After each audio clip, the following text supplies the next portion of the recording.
Welcome back to the Foundr Podcast. So I want you to imagine building $1 billion business by tackling an industry Amazon could never dominate. And that's exactly what today's guest did with the RealReal. Julie Wainwright transformed luxury resale into a mainstream movement, scaling a company to over $1 billion in revenue with 38 million members. But her story isn't just about wins. She's also navigated the most infamous Dotcom Bust with Pets.com, and she's brutally honest about the lessons that she carried forward. So in this conversation, she's going to explain how you can spot opportunities that others overlook, the scrappy tactics you can use to build supply from day one, what it really takes to scale from your kitchen table to millions of products a month, and why building on values and culture is critical if you want your company to last. Hear the stories, learn the proven methods, and accelerate your growth and future through entrepreneurship. Welcome to the Foundr Podcast with Nathan Chan. All right, so Julie, welcome to the Foundr Podcast, the RealReal $1 billion company. How'd you start it? I'll give you the short version, then I'll fill it in. But the short version is I was looking for an opportunity that Amazon could not replicate in the commerce world. I didn't want to be out Amazoned, and clearly they can do almost everything. And I had identified the luxury space as a space they'll never be good at. I know they keep dabbling, but I would say they're still never going to be good at. But I also thought I'll never do a luxury brand. So then I'm like, well, what if I did this, or what if I did that? I was also looking at possibly developing a line of beautifully designed but eco-sound cleaning products, because I actually started my career at Clorox in brand management. So I knew a lot about the household product division, how to do it.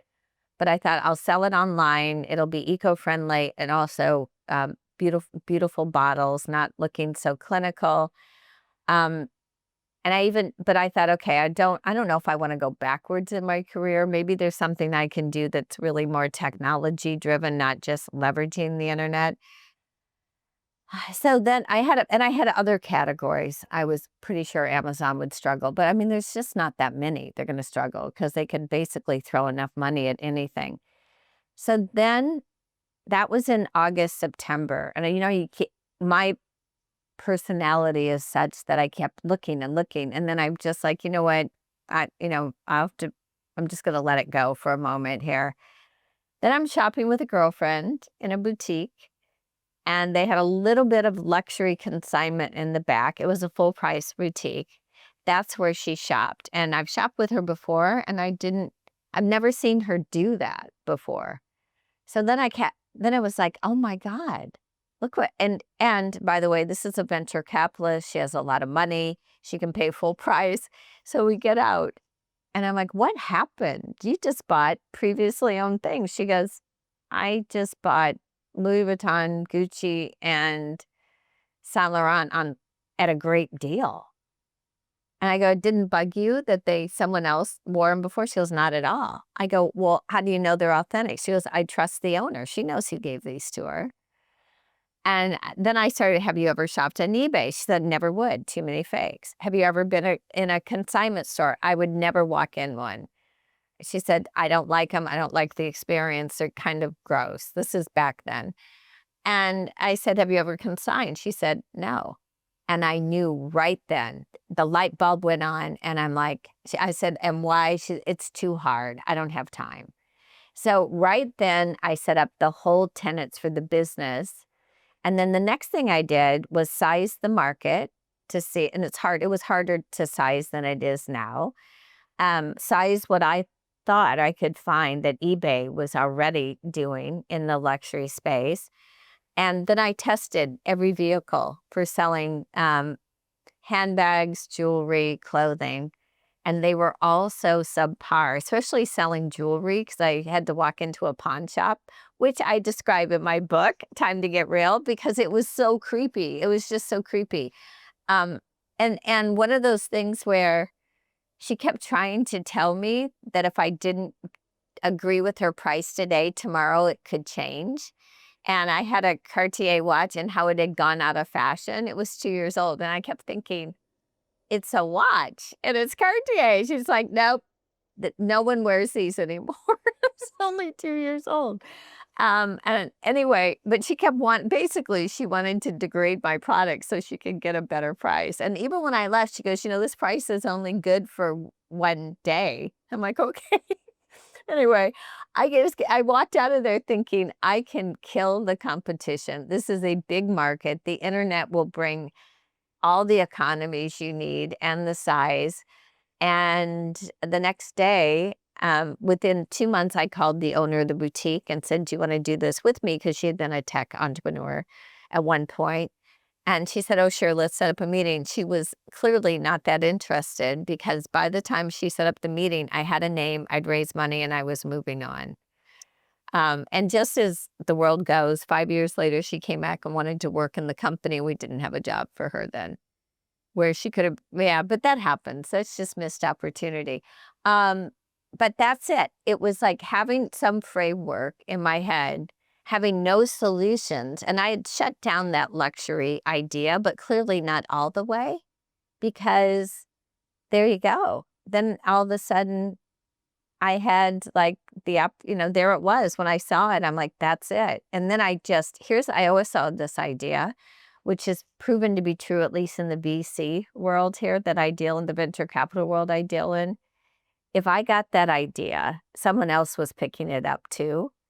And then it became, I better execute as fast as I can because someone else will do this also.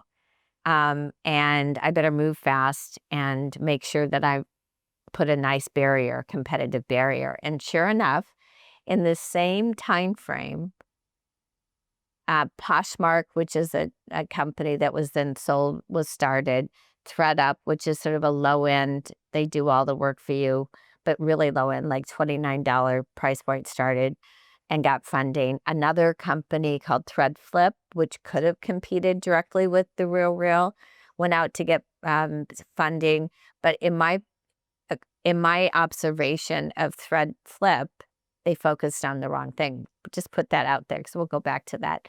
And then the RealReal. So all of a sudden you had no resale businesses. And by the way, all in the clothing fashion world, by the way, no resale businesses focused in this area. And then all of a sudden you have 4 going out to meet with venture capitalists all overnight.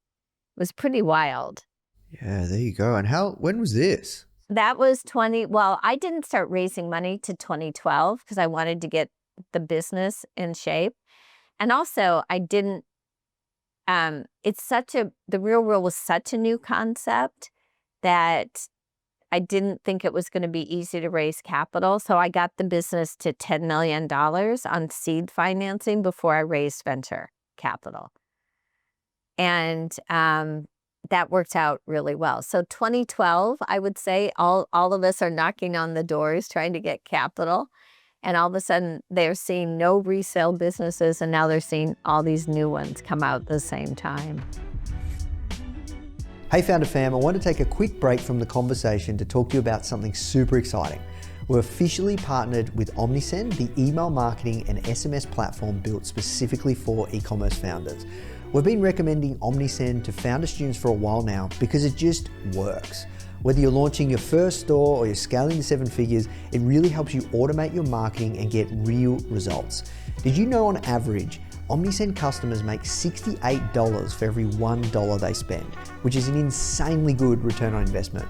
And because you're part of the Foundr community, you get 50% off your first 3 months with the code FOUNDR50. Just head to omnisend.com/founder without the E to get started. All right, now let's jump back into the show. You guys had over 30 million paying members. 38 million when I left. Yeah. 38 but million. that was 2022. So that's from 2011. So that's 11 years. Yeah, but still, that's pretty impressive. So talk me through, how'd you bring this idea to life? You said you didn't raise money before you were at 10 mil. Well, I raised seed money. So friends and family. And so and this is really important, I think, I'm trying to make it somewhat generic but I think the key was I knew I had to move fast. I also knew I had to make resale cool because no one was really thinking about resale at the time. So I had to make it cool. And I knew that I wasn't cool. So I had to find someone that was a good fashion merchant that could make what we were doing appealing to someone, to make a mass market. And that came down to making it look contemporary, even if things were, 3 or 4 years old, making it look like you need it now and beautiful. And I hired a really good young merchant. Her name was Rati Levesque. She's now the CEO of the company, but she had a brick and mortar store. She was a really good merchant. She had been cited by different sites early on as being one of the people to watch in San Francisco because she was such a talented merchant. She realized that being in the brick and mortar business wasn't really where she wanted to be, and was young and signed on immediately and shut her store down. But she knew how to do merchandising, and she was the first employee. I think I could only pay her $2,000 a month, and she signed on. And then we worked out of my kitchen for about 6 weeks, and then I got a warehouse that was 2,300 square feet before we started shipping product in a pretty dodgy part of town here up north and northern, still in Marin County, but it was pretty dodgy to the point where there were it was a little tiny area in an industrial area, so there were other businesses next to us, but we put up black baggies on the windows to make sure no one looked in at night. And it was right next to a sandwich shop run by a cop, and it smelled like bacon every morning because they'd fry up their bacon. So I was always worried the clothes would smell like bacon when we shipped. But anyway, everything was bad. Trying to recruit there was almost hilarious. People would walk in and they'd go, "Oh no." Literally open the door and they'd be like, "I can't do this." But that's how you get started. And we were there for about 18, probably 12, no, probably 14 months. And then the next place was better. But not much better because, you have to pay a lot of rent. And that's such a fixed cost. So when you're just getting started, it becomes, and the question is, I think it's hard when you're doing e-commerce because we had to control the e-commerce experience, meaning we had to pick up the goods, and I can talk about how we generated actually supply, but we had to go get the goods. We had to SKU the goods. So, record them. We had to authenticate them, take pictures, pick, pack, and ship. There was absolutely no way I could outsource that because everything we did was A, a competitive barrier, but B, there was no software for this. So we had to invent our own software to support the business. No one else could handle the number of SKUs every single day that we were getting, even in the early days. So that all had to be done, which meant I was always forward planning, and it always felt scary. Like the first time you go from 2,500 to 30,000 square feet to 100,000 square feet, you're like, will this even fill up? Am I going to be able to pay the rent on this? And when I left, we had 1.5 million square feet of office space, and we're getting in between 300 to 500,000 items every single month. So 300,000 to 500,000. Unique products being created every month. And that was all systems driven by then, systems and people, but by then the software was really sophisticated. Yeah. So you had a pretty good run. Your first employee ended up becoming the CEO. That's, you picked very, very, very well. Yeah, on that one, but I made a lot of other mistakes. So, because here's the thing, and people know this, and I don't know if this is a universal problem, but in the US, first of all, giving someone a reference is always hard because someone can sue you. So no one wants to give a legitimate reference. And then startups are hard because you need people that will do anything, because that's what you have to do, right? You have to take out the trash. And we used to put people to work in the warehouse before we'd hire them. And we were above the warehouse for many years. We're like, can you help us pick, pack, and ship? Because we won't be able to get our orders out today. And if they didn't want to do that, they weren't the right first employee. So you want someone who'll just throw it in and get the job done. But you also want them to be able to work independently and make recommendations. Because especially at the beginning, you don't want to have to, you want to be aligned, and you want to make sure they're on the same page as you, but you don't want to be managing them so tightly you're doing their job. You've got to delegate. So they got to act independently, do anything. And at some point, expertise is important in their job. But I would say at the beginning, they have to, and also they have to work hard. So startups are hard. And getting employees that really want to work this hard, they're like, well, what's in it for me? And I'm like, well, and we had a lot of employees that just I'm not going to work a weekend, or they wanted a lifestyle. They wanted more balance. And I said, well, that's fine, but this isn't the job for you then. I mean, Rachi worked for 2 years. We were working 7 days a week. And when she came in about 2 years later, she's like, I cannot work on Sundays anymore. And I'm like, I was like thrown. I'm like, forever? Are you really, this is it on a Sunday? Are you kidding me? She's like, I'm too burnt out. And I'm like, I can do it. I was like as old as her mom. I'm like, come on. Anyway, she never worked another Sunday, and I got over it. But, that's but how many people would do that? Seriously, really give all that time and energy and just make it happen. And yet that's what you need. You need all that dedication. You need people that are logical, and very early on, you need people that are comfortable with data and technology, regardless of the company you're running. It's got to be integral to the company. These are hard things to fill. And then, just to tell you how bad I was at hiring, our ops center, well, I was good mostly. I was more good than bad, but I made some doozies. I hired a guy from Walmart, a top exec in their ops centers.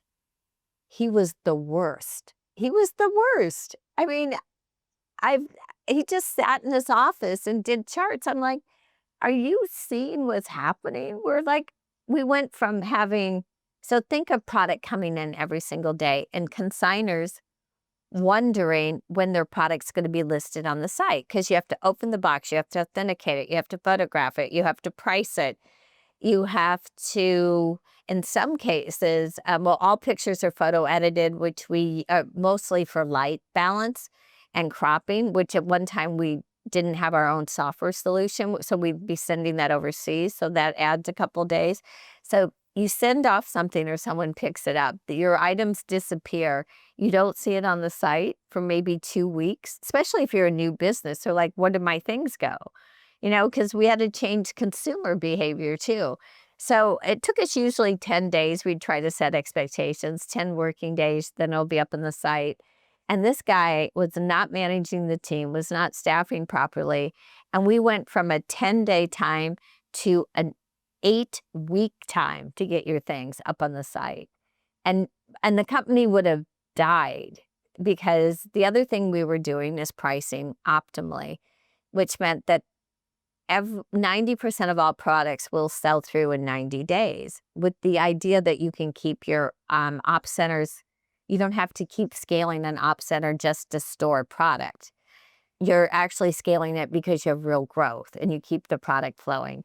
So anyway, this guy had no sense of urgency, didn't understand the business, very senior guy, came with glowing reviews, and I had to fire him fast. And then we all jumped in to get that product processed, because the business was really in trouble.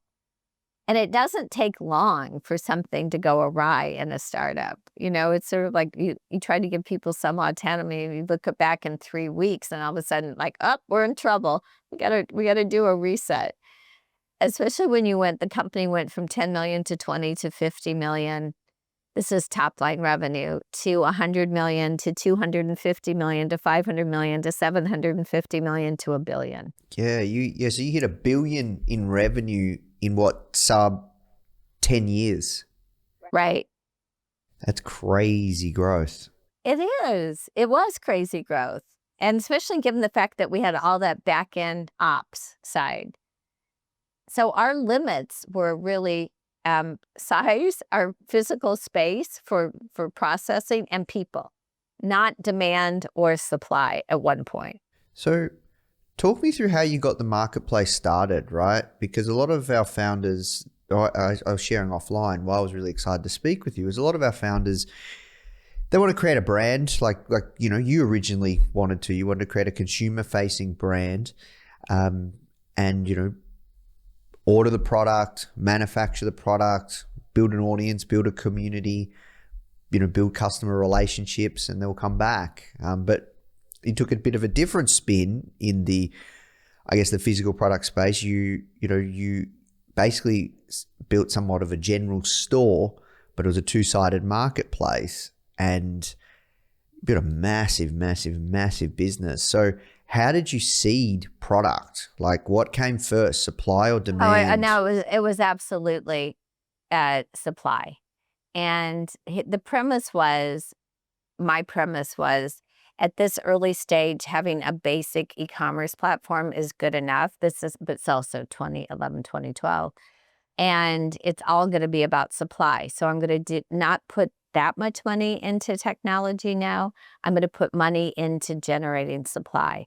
And then I started an aggregator program, which is for that business was around stylists. So that was my first big idea. Let's go talk to stylists. It's given them an incentive to recommend working with us.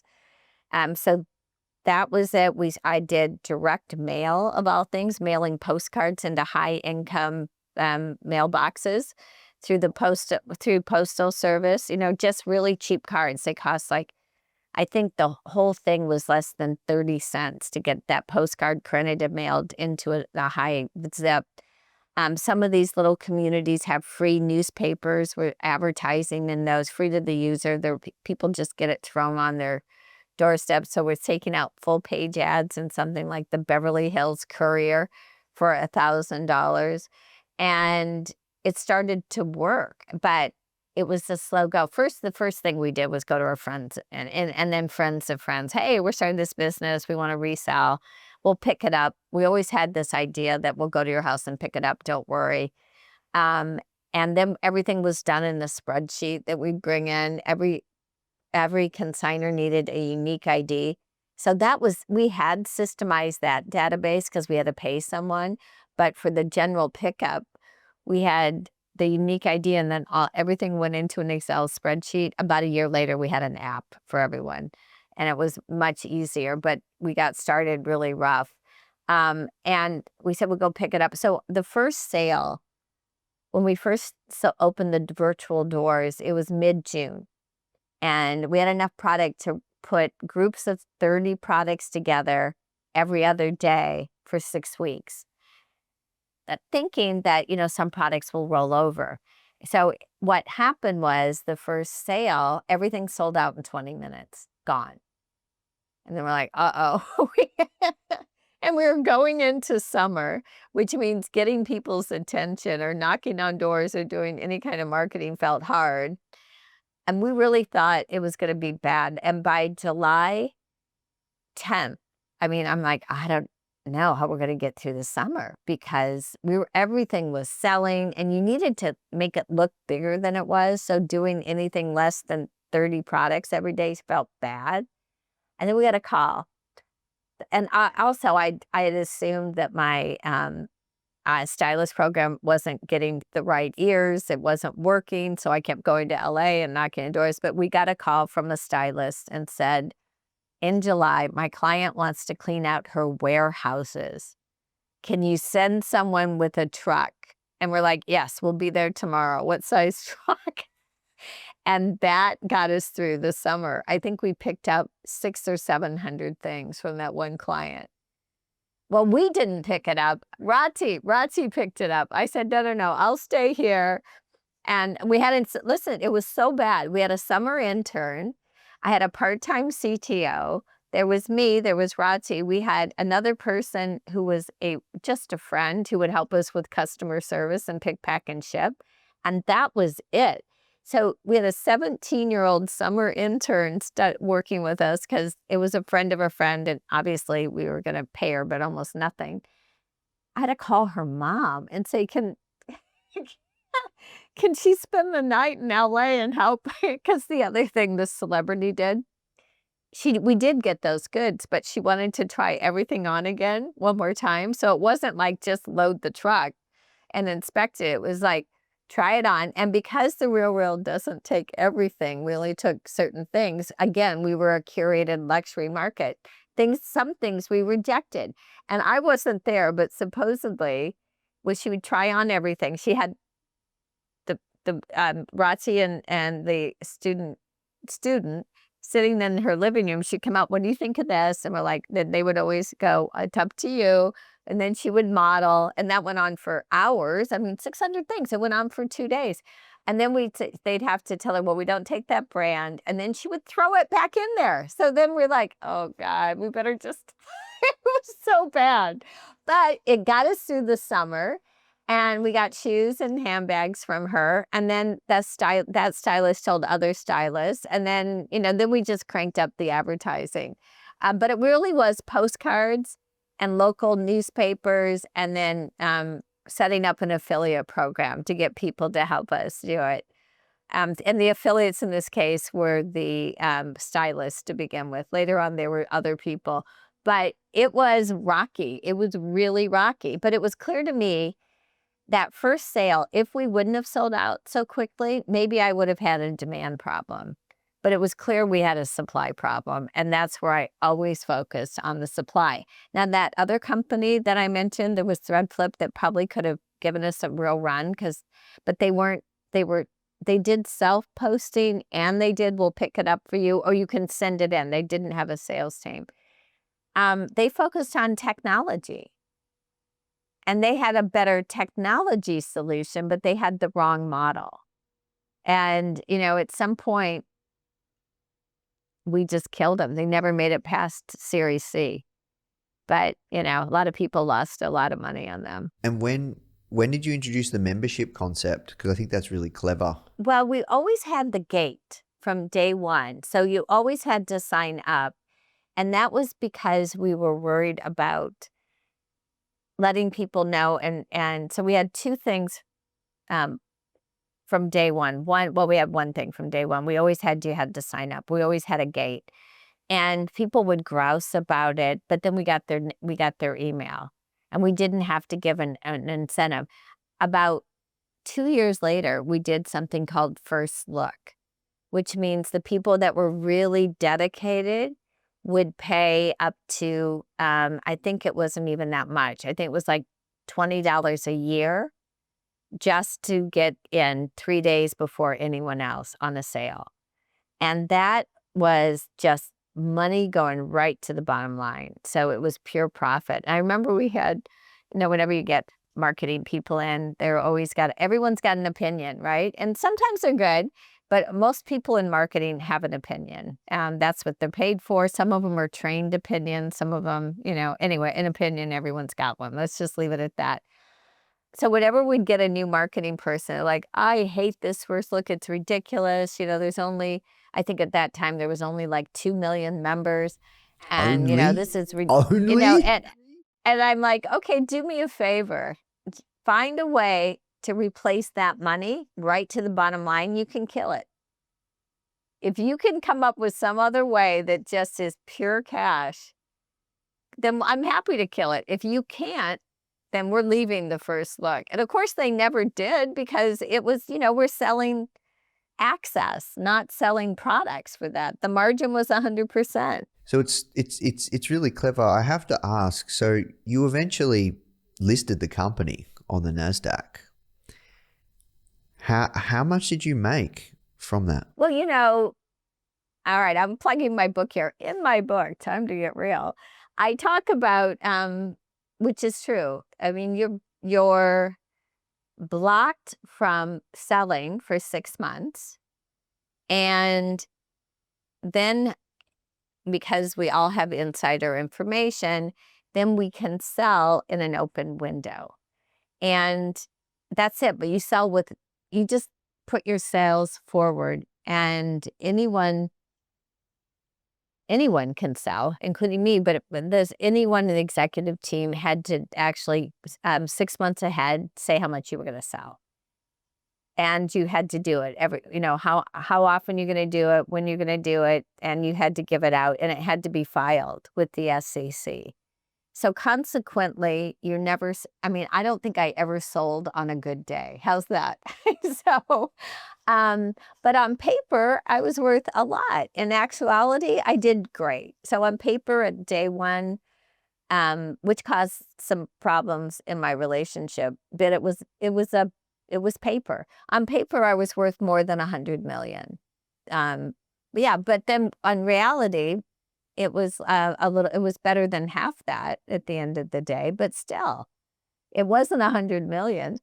And, and I didn't exactly take a big salary for 11 years either. So, it was, but on paper, it felt like a lot. But, it's funny money. It's funny money till you have it in the bank. It's the same way I feel about when people are like, this company's worth $10 billion. And you're like, okay, well, let's see what happens. So it hasn't been an easy run. Like, you've had a lot of ups and downs in your journey. I know you talk about it in your book. We talked about it. Talk to me about shutting down pets.com. What happened? Well, I really, so pets.com was, let's just give a little background, because I'm not even sure how many people that listen were born when pets.com was there, because it was in the year 1999 when it was formed. Actually, it was formed 2 years before that. I took it over. I was asked by a venture capital firm to come in as a CEO, and they were doing $400,000 a year when I took it over. And it was a crazy time. It really was. People call it the dot-com bubble. It certainly was a dot-com bubble.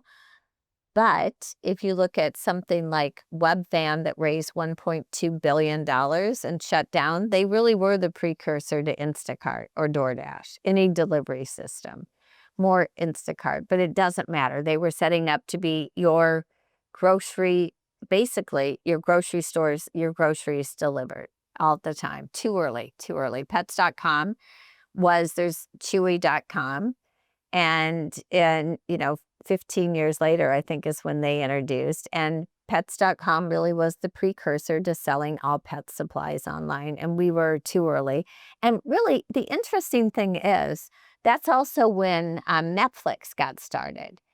And the difference between Netflix and what we were doing is, at that time, Amazon was a light competitor, but not a real competitor.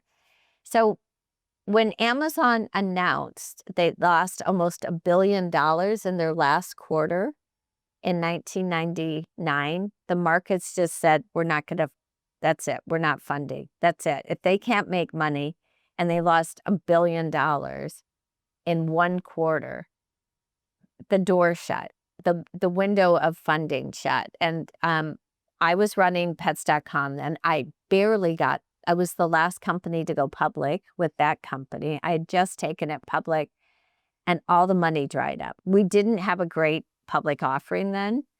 The stock didn't bounce. It went down. We barely got the deal out. So when I went back to corporate, I laid off people, put together a plan, and decided in September that I didn't think I could raise more money, and we needed more money. It was a business of scale. We were going to do a secondary, and it looked grim. And I thought, well, I can either run it to bankruptcy, or maybe the window will open up and I can raise money, or I can shut the company down and give money back to shareholders now. So I chose the latter, and it was the wrong choice. And I'll tell you why, because my premise was the financing window would stay shut for the next 2 years, and I wouldn't be able to cross it, and the company would end up in bankruptcy. Well, okay, that turned out to be right, but it could have turned out to be wrong. And I should have just kept going and really just tried a way to make it work, because I could have been wrong. It felt sound. The board members are like, we agree. But no one has a view in the future. So when I look at it, it was acting on imperfect information, which every entrepreneur does, and drawing a conclusion that felt wise at the time, but actually I think was pretty stupid. Now, I did turned out to be right. The funding window shut for a long, long time. But who knows? I might have been able to make it through you don't know. That doesn't mean companies were still getting funded. Who knows? So I think that was a mistake. And it's not, it was a well-informed mistake, but it was still a mistake. It's a crazy thought that you had to let go of. How many people? Would have been in the hundreds. A couple hundred then. The value of shutting the company down from there, I don't even know if they recognized it, but we did job fairs for them and we could pay them a severance. So in that sense, they weren't just one day they woke up and they didn't have a paycheck. They had time to plan. They had time to move on. Most companies, I think there are 1,100 companies that shut down during that time going forward. And most of them just like one day couldn't make payroll. So that's a harsher thing to do to an employee. Yeah, I think as a founder, that's probably when you're running your business, probably one of your biggest fears in many ways. You can't make payroll. Oh, it's that. Yeah, absolutely. Well, that fear, I didn't have that fear with the RealReal, but I did have the fear that I was taking on this fixed cost of the warehouse that I would never fill. I mean, when you walk into a warehouse, the first time I did at Perth Amboy, New Jersey, it's 550,000 square feet.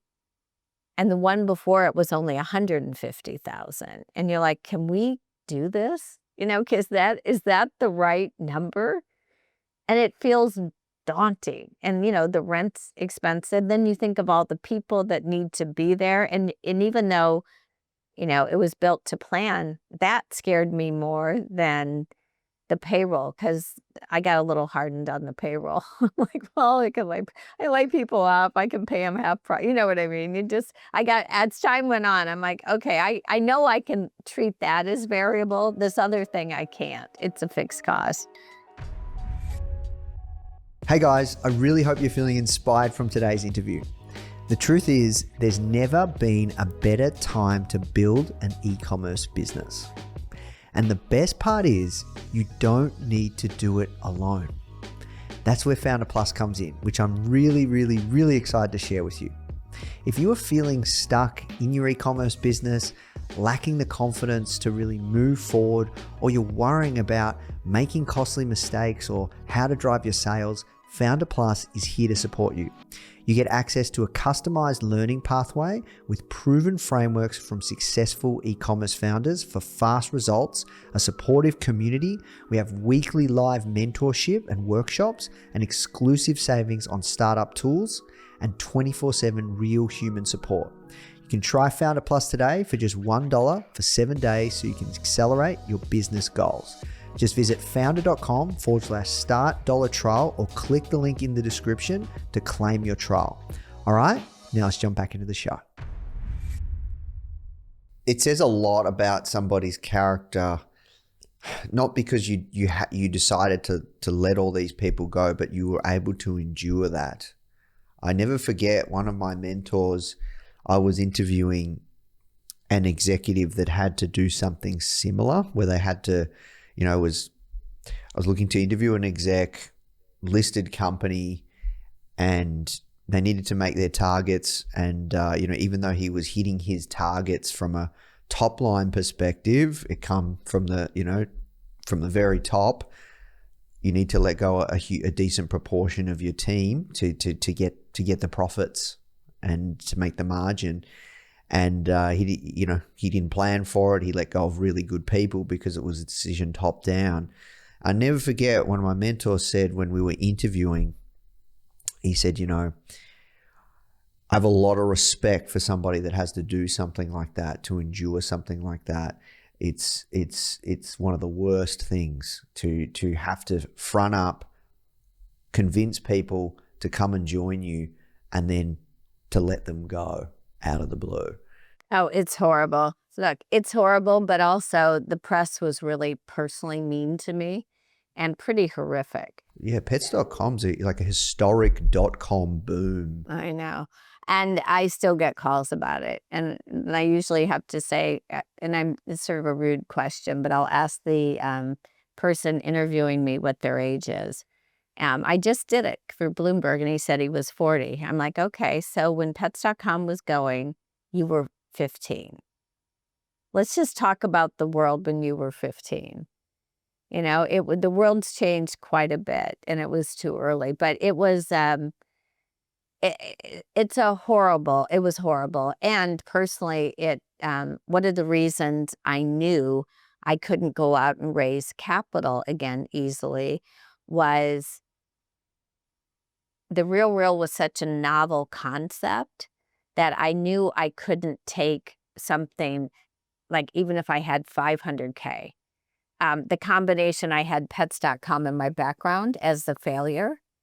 And the fact that it was so novel, I knew I had to get it to a revenue size. In my case, it was 10 million, that someone couldn't say, oh, it's a fluke. You know, and at 10 million, I understood my repeat cohorts. I understood the impact of adding I understood a lot, the impact of adding a new category, the cost of a salesperson out in the field to pick up the goods.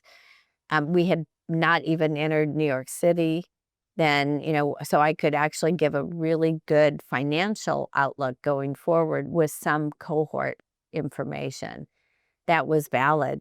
And I knew that it was a combination of a hard concept, selling in a concept that mostly women were using into men who didn't get it at all. Silicon Valley didn't get it. On the early days, only women got it. And luckily, there were a few good women VCs then, still are. One of them was Maha Ibrahim. The other one was Dana Settle. And then I had a European investor, Matthias Schilling, who understood luxury, because luxury in Silicon Valley means technology.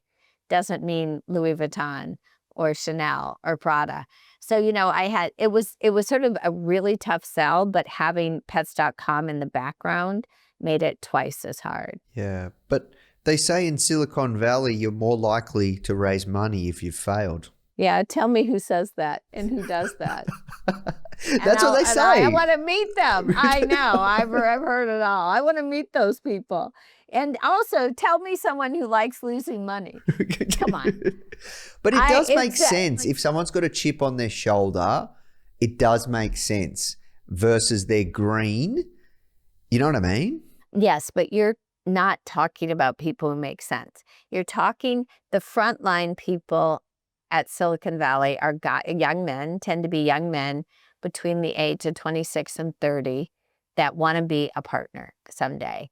And they haven't had enough worldly experience to know anything about people or entrepreneurs. What they know is sectors, data analysis, someone they want to hang out with, but they don't have life experience. And hopefully the partners have life experience. And you know, many of them do, and they've seen a lot of companies. So the best firms have seen a lot of companies, and they can evaluate the entrepreneur along with the idea. But if you don't get to those people, because they all, you know, they always put out, we used to say,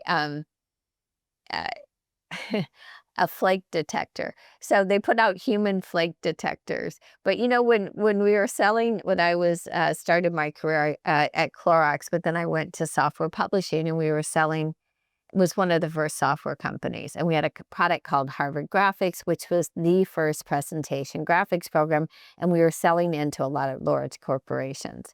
PowerPoint annihilated it, but it was the precursor to PowerPoint, and it got up to, I don't know, over $600 million in sales. So it wasn't nothing. It was a real company with real products, and that was the biggest one.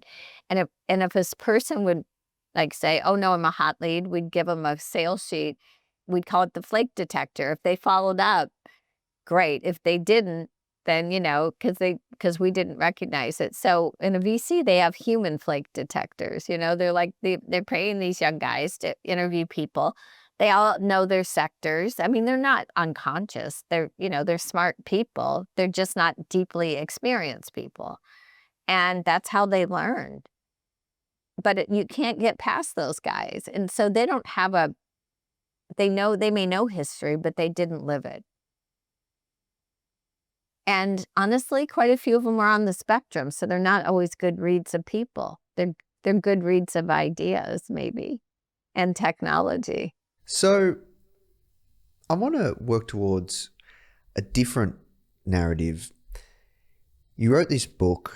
Time to get real. Yeah, why?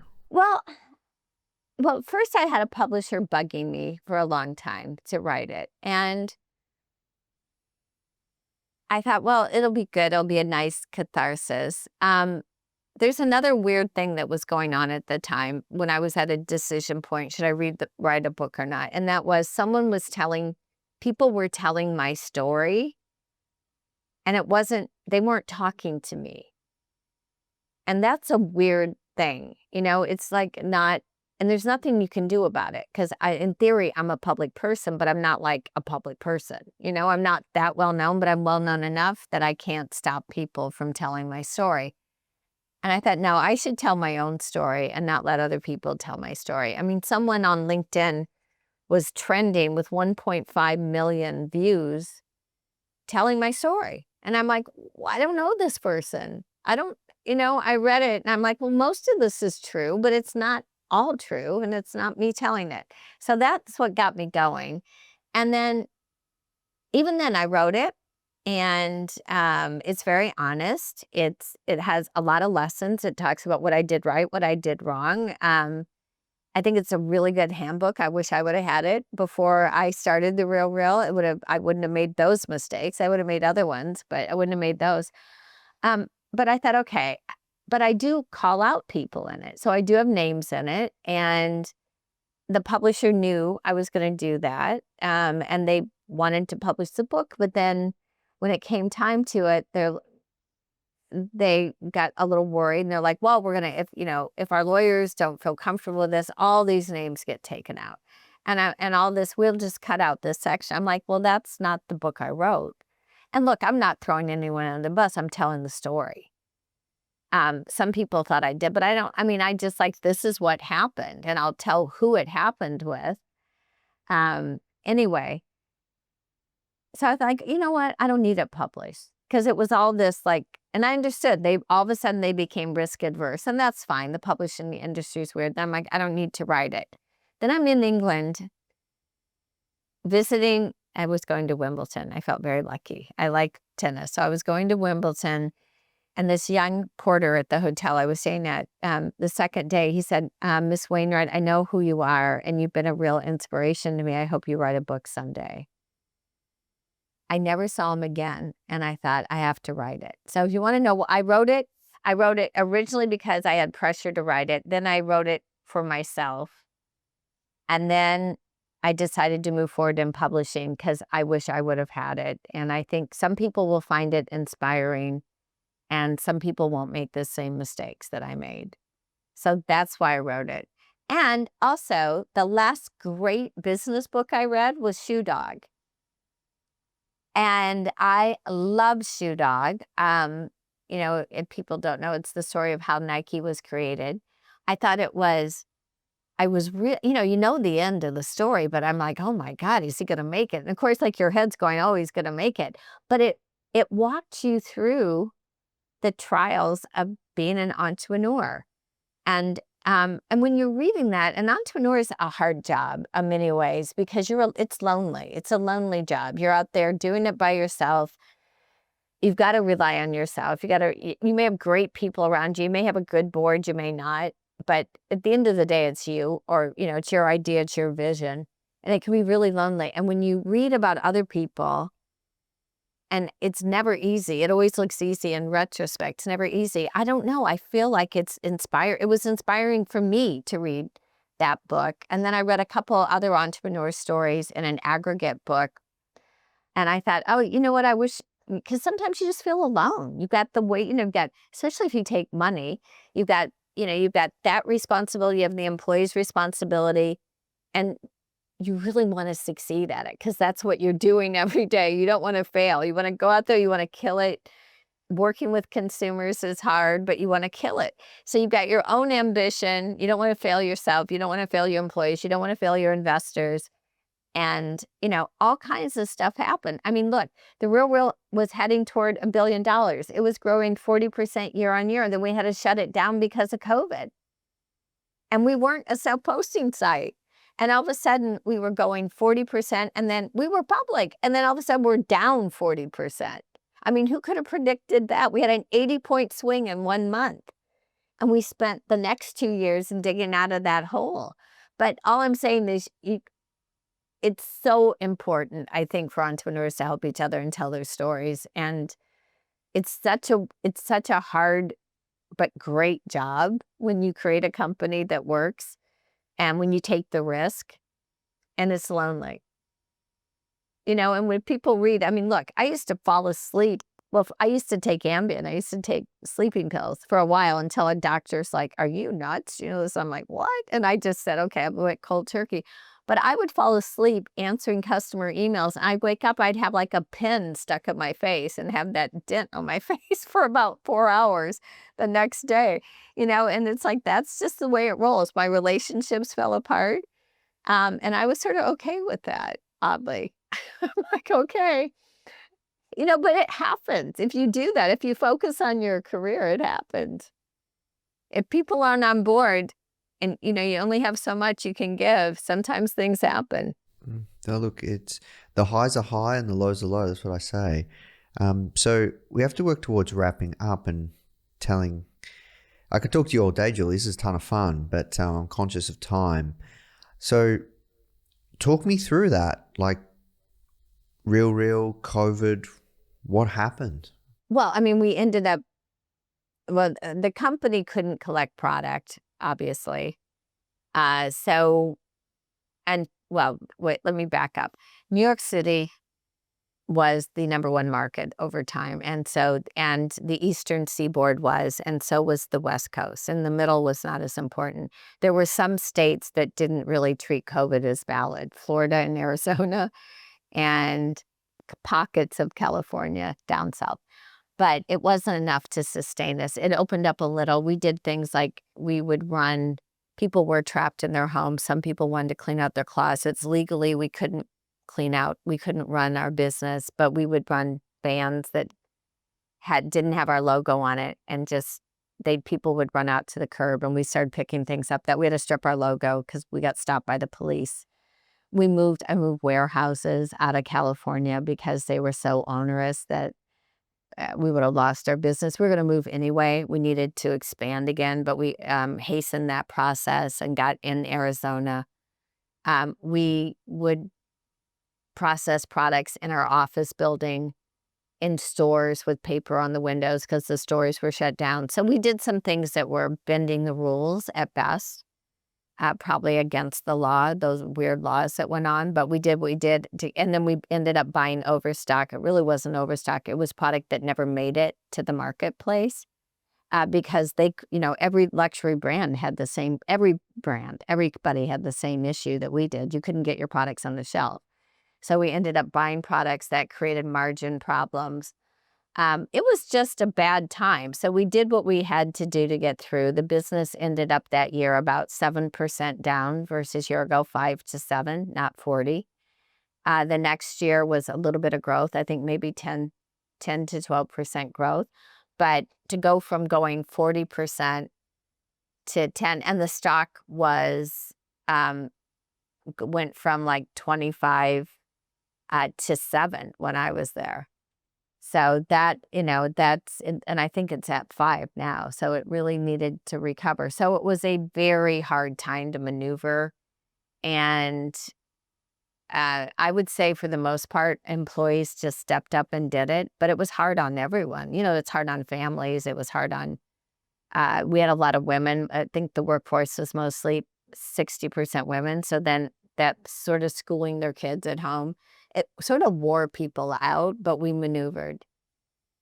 it had a long tail. I don't know most businesses in the US had about a 2-year recovery. It had about, it's fascinating how fast it is to shut something down and how slow it is to get it going again in a way that was healthy. And then the incentives that both Trump and Biden put in the market also hurt us because they were paying people about $22 to stay an hour to stay home.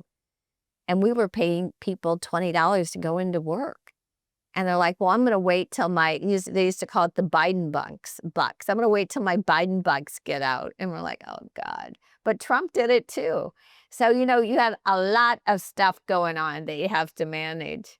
So you've got a new startup now, Ahara. I do. And it's really built on some of your lessons that you learned with the RealReal. Well, it is. But it is pure software. It's an algorithm. We do pick, pack, and ship and ship supplements, but it really is a much simpler business in a hard space, though. It's a harder space because nutrition seems to be one of those things that everyone should be aware of. You should be eating things that balance your micro and macronutrients. You should have personalized nutrition because what you need is different than what I need for my body at this point. But I would say it's hard because people really pay attention to the food they ate when they get sick. And I'm talking about some disease. So and then they're like, well, maybe I should. So either they have an obesity-driven disease, or they have kidney failure, or they have cancer, and they do tend to change their diet when forced. I'm talking about American consumers. Some other countries are more enlightened. But the algorithm works. It's super cool. It's for people that want to take their health seriously. And we just recommend good food to eat and supplements in case you don't eat the right foods. I mean, I personally have a problem digesting omega, so I can't eat a salmon, for instance, but I can take fish oil without a problem, and omegas are really important for heart health and brain health. So it's I didn't know that. I knew I couldn't eat salmon, but I didn't know the impact of the not being able to not getting enough fat, that kind of fat in my diet till later. And I'm like, okay, I better get with it. It's never too late. It might be too late, but I'm going to act like it's never too late. And seeds and nuts. I mean, there's a lot of things that are easy. Just throw some chia seeds in your, smoothie in the morning. And you're like, okay.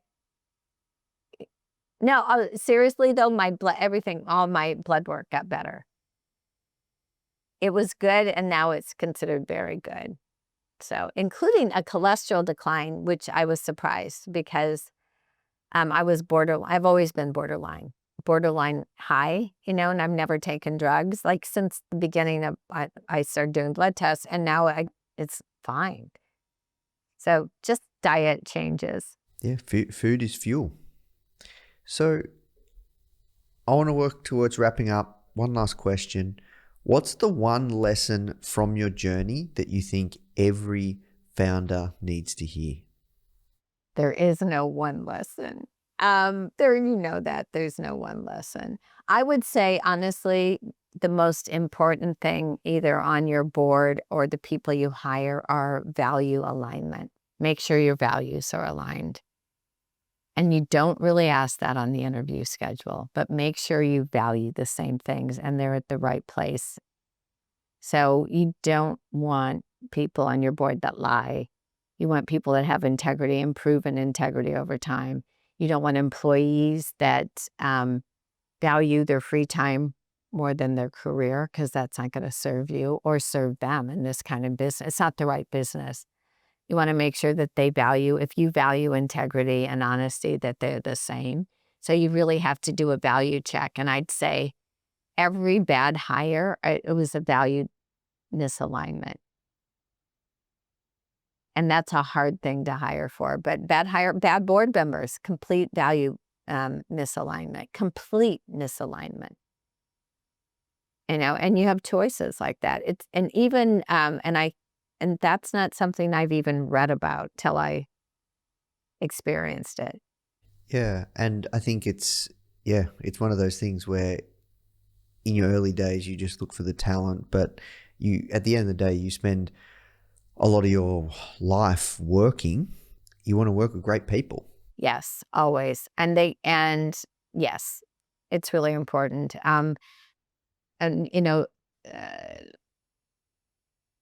I would just say integrity for me is a key value. And, believe it or not, that's a limited trait in some people. So, yeah, that's it. It's all about the people. Just make sure your values are aligned. And I would also say, if you have a co-founder, a lot of those haven't worked either. So be careful about your co-founder. Just like if you're going to get married, get a prenup. If you're going to have a co-founder, get a prenup. Just have your separation cleared up before you go into it, because it may work, but there haven't been that many cases where it's worked. So it looks good for a year or so, and then it blows apart. Awesome. Well, Julie, thank you so much for your time. You've been fantastic. Like I said, I could talk with you all day. I had a lot of fun.